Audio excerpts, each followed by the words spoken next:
Hello, welcome back to another episode of What the What with me, Fena Barbitall. Thank you for joining me. Today we're talking about lip syncing, performance, drama.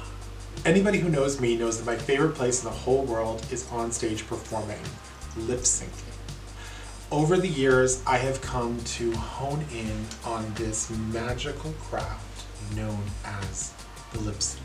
Lip syncing is a craft that has been the staple of the drag performance scene. Essentially, to properly lip sync, you will want to know every breath of the song that you're performing, or monologue, or really anything that's spoken. So that while the song is playing, your mouth is moving and matching up with the words that the artist is saying. The year was 2004. I had just moved to Boston and I was starting to perform in the local cabaret bars. I encountered a queen named Melinda Wilson.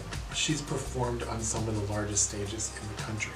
And again, 2004, this is before Drag Race. So these are queens that performed in like Vegas, Provincetown, New York, all these huge stages impersonating famous singers. Dionne Warwick, that was her girl. And when I tell you that Miss Melinda Wilson knew every note, every syllable, every breath, never missed a beat. She introduced me to my favorite tool in the whole arsenal of drag. I could be without a wig, I could be without heels, I could be without lipstick even, as long as I have one thing, my microphone. For some reason, this prop, this tool, just completes my whole fantasy of performance. Watching these pop divas growing up on stage performing, they all had this. This was their tool. And I always felt like my drag needed something. And this is it. It completes the whole thing. Over the years, I've dabbled in several different types of microphones. But for me, generally, it's all about realism. So I have to have something in my hand that feels real.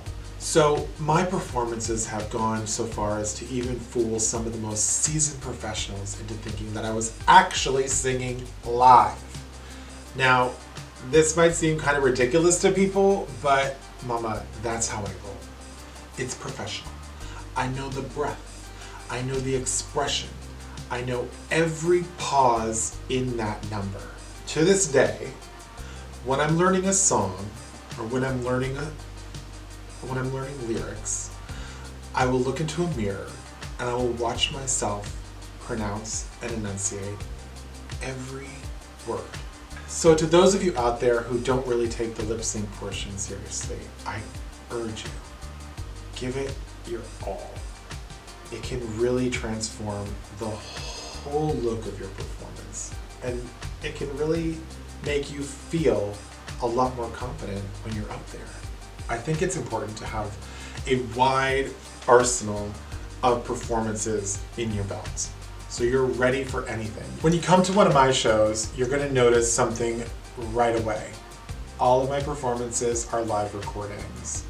This is something I have come to love over the years because in a live recording, I'm using a microphone first of all, and you're getting so much more like personality and breath with each movement. That's my signature. My signature is live performance. Something I've dubbed concert realness. Well, I hope you learned a little something about me and about performance. Thank you for joining me for another episode. If you have any further questions, or maybe you have a comment, or maybe you've seen me perform and you have a special story about what you thought, and maybe you thought I was really singing live, leave it in the comments below. And while you're down there, don't forget to like and subscribe.